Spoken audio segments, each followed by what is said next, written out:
एक राजा जो टहल रहा था ने अचानक एक सुनहरी चमक वाला चाय का पात्र देखा। जिज्ञासा में उसने पात्र पर लगी पानी की बूंदों को पोंछा। अचानक उसमें से काला धुआं निकला और पल भर में एक खूबसूरत पुरुष का रूप ले लिया। उसने दावा किया कि वो हजारों साल तक पात्र में कैद था और अब आजाद हुआ है। आभार में वो राजा के 3 इच्छाएं पूरी कर सकता है। अलादीन के जिन्न को देखकर राजा ने देर तक सोचा। उसे लगा कि सभी दर्शकों को स्वस्थ और समृद्ध जीवन की शुभकामनाओं के अलावा उसे कुछ चाहिए ही नहीं। लेकिन जिन्न उदास लग रहा था, जैसे उसे इन इच्छाओं की ज्यादा जरूरत हो। राजा ने पूछा कि जिन्न के दिल की सबसे बड़ी ख्वाहिश क्या है। जिन्न ने बिना सोचे कहा, आजादी। तुरंत राजा ने पात्र को छूकर इच्छा मांगी कि जिन्न को आजादी मिले। जिन्न की कलाई पर जंजीरें टूट गई। उसे यकीन नहीं हुआ कि राजा इतना उदार हो सकता है। लेकिन और बड़ा आश्चर्य अभी बाकी था। राजा ने दूसरी इच्छा मांगी कि जिन्न को आखिरी इच्छा मांगने का अधिकार मिले। जन्म से अब तक जिन्न दूसरों की इच्छाएं पूरी करता आया था। आज उसे कोई ऐसा मिला जो उसके लिए सोचता था। जिन्न का दिल खुशी से भर गया और उसने ये तोहफा सावधानी से स्वीकार किया। राजा ने पूछा कि आजादी के बाद वो क्या करेगा। जिन्न ने बताया कि हजारों साल तक वो पात्र में एक जादुई दर्पण के साथ कैद था। अगर मौका मिले तो वो एक जोशीला प्यार जीना चाहता है। राजा ने फैसला किया कि वो मदद पूरा करेगा। उसने जिन्न को महल में ले जाकर उसके लिए जीवन साथी ढूंढने का वादा किया। लेकिन जब वे बगीचे से गुजरे, जिन्न रानी की खूबसूरती से इतना मोहित हुआ कि खुद को रोक न सका। उसने राजा की पीठ पीछे रानी पर डोरे डालने शुरू किए और हजारों साल पुराना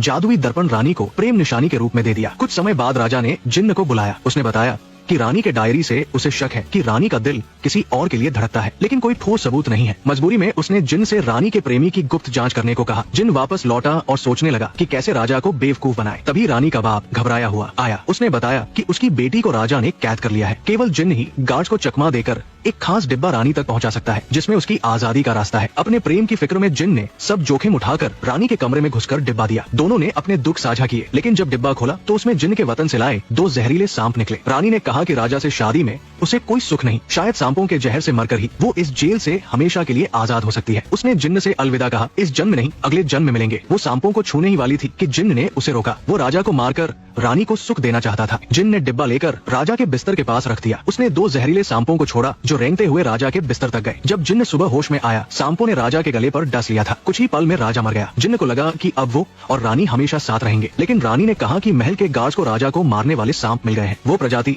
सिर्फ जिन्न के वतन में पाई जाती है। इसका मतलब हत्यारा कोई और नहीं, जिन्न ही है। तब जिन्न को सच्चाई समझ आई। रानी ने उसे कभी प्यार नहीं किया। उसने जिन्न को इस्तेमाल किया ताकि वो राजा को मारे और रानी को सिंहासन की वैध उत्तराधिकारिता मिले। जिन्न को धोखा मिला। उसने तुरंत जादुई पात्र निकाला और इच्छा मांगी कि वो जन्म जन्मांतर तक रानी के साथ रहे। लेकिन जैसे ही धुआं उठा, जिन्न जादुई दर्पण में कैद हो गया। इस अनोखे तरीके से वो रानी के साथ हमेशा के लिए रहा, लेकिन कैदी बनकर।